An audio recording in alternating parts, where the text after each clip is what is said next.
Union territory Ladakh का सबसे बड़ा विंटर स्पोर्ट्स इवेंट, जो कि लद्दाख का ऑफिशियल जो स्पोर्ट भी है, ऑफिशियल गेम भी है, आइस हॉकी का एलजी कप का 5th एडिशन ब्यामाथंग करगिल में शुरू हुआ है, जिसकी शुरुआत जो है यूनियन टेरिटरी लद्दाख के चीफ सेक्रेटरी के साथ साथ सीसी करगिल ने ब्यामाथंग रिंग करगिल में शुरुआत किया है।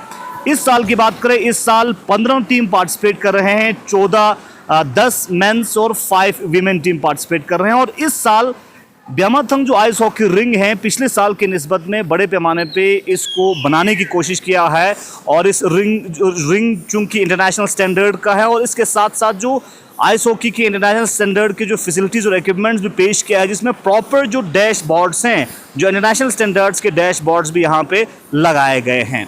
मजीद बात करने के लिए इस साल के आइस हॉकी एलजी कप के हवाले से department of youth service and sport union territory Ladakh के ज्वाइंट डायरेक्टर ताहिर हुसैन जब्दीर साहब हमारे साथ ज्वाइन कर चुके हैं। सर, हमारे साथ ज्वाइन करने के लिए बहुत शुक्रिया। क्या कुछ आप कहना चाहेंगे इस साल के इवेंट्स को लेकर, चूँकि पिछले सालों की निस्बत में काफ़ी डिफरेंस नज़र आ रहे हैं? जी, आपने सही कहा। तो इंफ्रास्ट्रक्चर में लास्ट ईयर से काफ़ी हद तक डेवलपमेंट हो चुका है। आपने देखा होगा यहाँ पर डिशर बोर्ड्स भी लगे हुए हैं, और ऊपर से उस साइड्स पे एक साइड से पेविलियंस को बैठने के लिए भी लास्ट ईयर जगह नहीं था, हमने इस साल वो भी कंप्लीट किया हुआ है। तो पिछले साल से काफ़ी इसमें बेहतरी आ चुका है।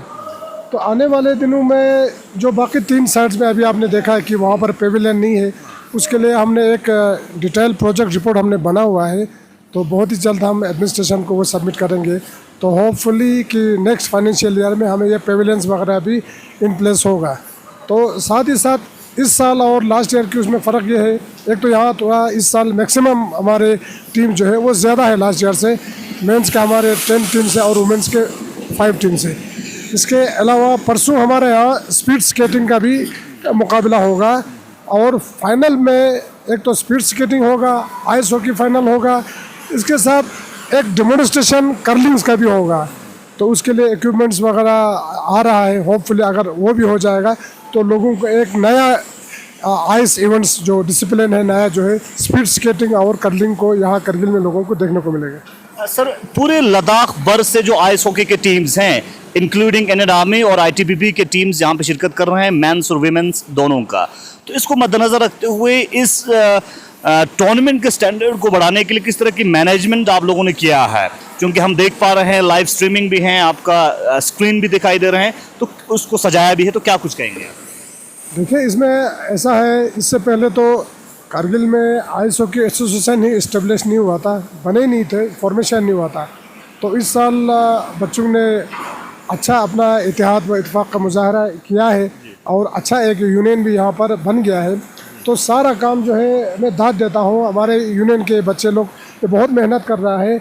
आप यकीन नहीं करोगे, रात के 3 साढ़े 3 बजे तक, बल्कि समझ लो आप सुबह तक भी यहाँ रिंग को मेंटेनेंस करने में लगता है, मेंटेनेंस करने में। तो ये पानी छिड़काता है, अभी से आप देख लो यहाँ पर स्वीपिंग वगैरह ये सारे चीज़ें शुरू हुआ है। तो काफ़ी हमें स्पोर्ट्स मिला है, यहाँ लोगों का हमें एक बहुत अच्छा योगदान रहा है, सपोर्ट मिला है।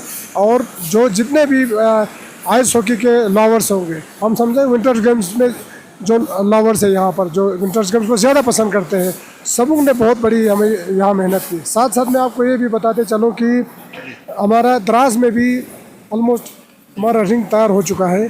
तो अभी कार्निवल आज मैच वहाँ पर फाइनल आज वहाँ पर सेरेमनी है आज 13 जनवरी को द्रास में भी। तो अगले साल के लिए हमने द्रास में भी डेशर बोर्ड लगाने का प्रोग्राम है, हमें अप्रूवल भी मिला है, हमने टेंडर्स वगैरह किया हुआ है। तो जास्कर में, चिकटन में, नोबरा में, इस तरह चंगतंग में, और हर एक जगह पर आइस हॉकी रिंग इसी तरह के बनेंगे। हमारी कोशिश यही है कि कम से कम रिंग जो है वो इंटरनेशनल स्टैंडर्ड का हर एक सब डिवीज़न पे, हर एक इलाके में बने, ताकि लोग ज़्यादा से ज़्यादा बच्चे प्रैक्टिस कर सकें, और आइस हॉकी की तरफ लोगों की जो टेंडेंसी जो है वो और भी ज़्यादा बढ़े, जैसे बड़े हैं और भी ज़्यादा इससे बढ़े, ताकि नौजवान तबका जो है वो ज़्यादा गलत चीज़ों पर उनका तवज्जो ना हो, कि स्पोर्ट्स की तरफ उनका तवज्जो ज़्यादा हो। सर, चूँकि आइस हॉकी लद्दाख में काफ़ी फेमस हैं, और पिछले कई सालों से खेलो इंडिया विंटर गेम्स में लद्दाख में हो रहे हैं, कल जब इनाग्रेशन था तो सीसी करगिल का भी डिमांड था कि खेलो इंडिया के कुछ गेम्स जो है वो करगिल में भी चलाया जाए। तो अगले साल के लिए क्या तैयारियां हैं? क्या खेलो इंडिया के कुछ गेम्स होने के इम्कान हैं यहाँ पे? अभी तो हम इस वक्त तो हम ये चीज़ें अभी से कह नहीं सकते हैं, क्योंकि इसमें अल्टीमेटली डिसीजन जो है गवर्नमेंट ऑफ इंडिया लेवल पर ही होते हैं। तो इसके साथ फिर कहाँ खेलना है, इवेंट्स कितना होगा, उसमें फिर कमेटी भी बैठाते हैं जिसे GTCC कहते हैं, गेम्स टेक्निकल कंडक्ट कमेटी। वही डिसाइड करते हैं कि कितने इवेंट्स होंगे, कितने डिसिप्लिन्स होंगे और कहाँ कहाँ मैचेस खेलेंगे। तो कोशिश तो हमारा रहेगा, क्योंकि आपने देखा होगा कल वर्दी चीफ सेक्रेटरी साहब ने भी कहा है कि हम कोशिश करेंगे कि अगले साल भी लद्दाख में ही खेलो इंडिया, और हमारी कोशिश है कि कुछ इवेंट्स जो है करगिल में भी हो।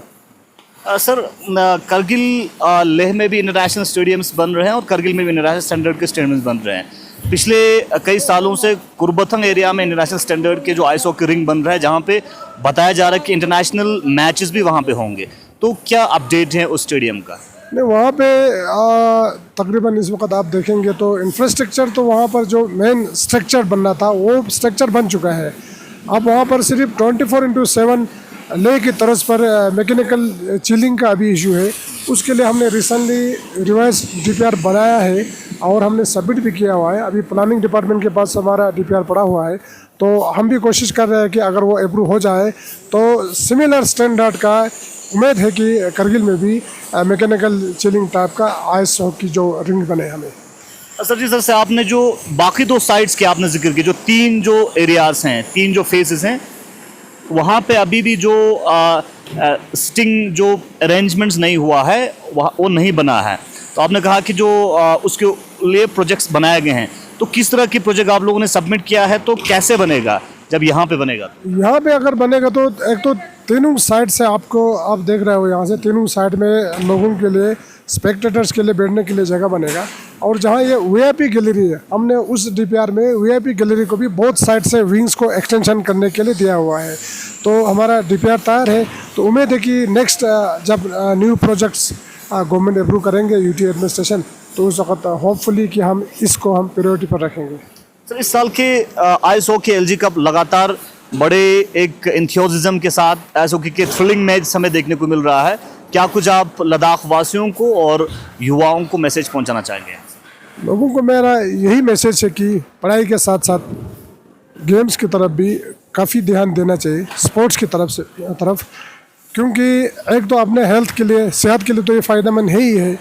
इसके अलावा जो नौजवान पीढ़ी है, जो अंडर 17 है, अंडर 19 है, तो उनके लिए बहुत ही एक मौका है कि इस वक्त, क्योंकि हमारा स्पोर्ट्स पॉलिसी भी बन चुका है, आगे अगर किसी को नेशनल लेवल पर जो नेशनल रिकॉग्नाइज इवेंट्स में अगर कोई पार्टिसिपेट करेंगे और वहाँ पर वो गोल्ड मेडल ले लेंगे या सिल्वर मेडल ले लेंगे या ब्रॉन्ज ले लेंगे, तो उनके लिए जॉब भी मिलेगा उनको।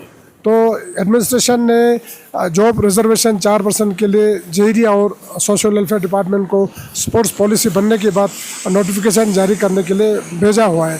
तो हमें उम्मीद है कि इससे बच्चों को और भी सामने आना चाहिए, पेरेंट्स को भी आना चाहिए कि स्पोर्ट्स एक बहुत ही एक अच्छा चीज़ है। इससे हमें हर लिहाज से हमारी फ़ायदा ही फ़ायदा है।